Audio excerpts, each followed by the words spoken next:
या संयुक्त जयंतीच्या खूप खूप शुभेच्छा देतो.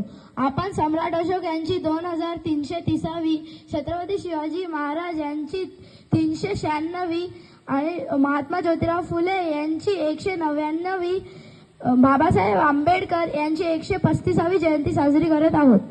तर आज मी तुम्हाला एक गोष्ट सांगणार आहे. ही गोष्ट तुमच्या सर्वांच्याच परिचयाची आहे. मला बुद्धांचाच धम्म का आवडतो, कारण की तो बाबासाहेबांनी आपल्याला दिला आहे व तो विज्ञानवादी धम्म आहे. तर याच विषयावर मी तुम्हाला आज एक गोष्ट सांगणार आहोत. तर बुद्धांच्या काळात एक अंगुलीमाल नावाचा डाकू एका जंगलात तो तिथून जाणाऱ्या येणाऱ्यांच्या करंगळ्या कापायचा. तर एके दिवशी बुद्धही त्या जंगलातून जात होते. तर तिथे अंगुलीमाल त्यांनाही थांबवतो आणि म्हणतो, ए गोसाव्या थांब, तिथेच थांब. मग बुद्ध म्हणतात की मी तर थांबलोच आहे, तू थांब. मग अंगुलीमाल म्हणतो की ए तू जास्त बोलू नको, मला तुझ्या हाताची करंगळी दे. तर बुद्ध म्हणतात की मी तुला करंगळी सोबत माझ्या हाताचे सर्व बोटही देईल, तू बस माझं एक काम कर. तर मग अंगुलीमाल म्हणतो की चालेल, कोणतंही काम सांग, माझ्यासाठी काहीही अशक्य नाही. मग बुद्ध म्हणतात की जा त्या झाडाची एक फांदी तोडून माझ्याकडे आण. मग अंगुलीमाल जातो आणि त्याच्या शस्त्राने फांदीवरती वार करतो आणि ती फांदी तोडून बुद्धांकडे आणतो. मग अंगुलीमाल बोलतो, हे घे तुझी फांदी, आता मला तुझी करंगळी दे. मग बुद्ध म्हणतात, थांब, अजून थोडंसंच काम बाकी आहे, अर्धच काम बाकी आहे.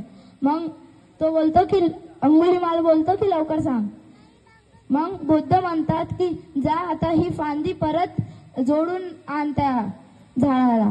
मग अंगुलीमाल म्हणतो की तू वेडा आहेस का, तू एक वस्तू परत तुटली तर ती जुळत नाही, हे तुला समजत नाही का. मग बुद्ध म्हणतात की हे काम तर कोणीही केलं असतं, हे काम तर लहान मुलांनीही केलं असतं.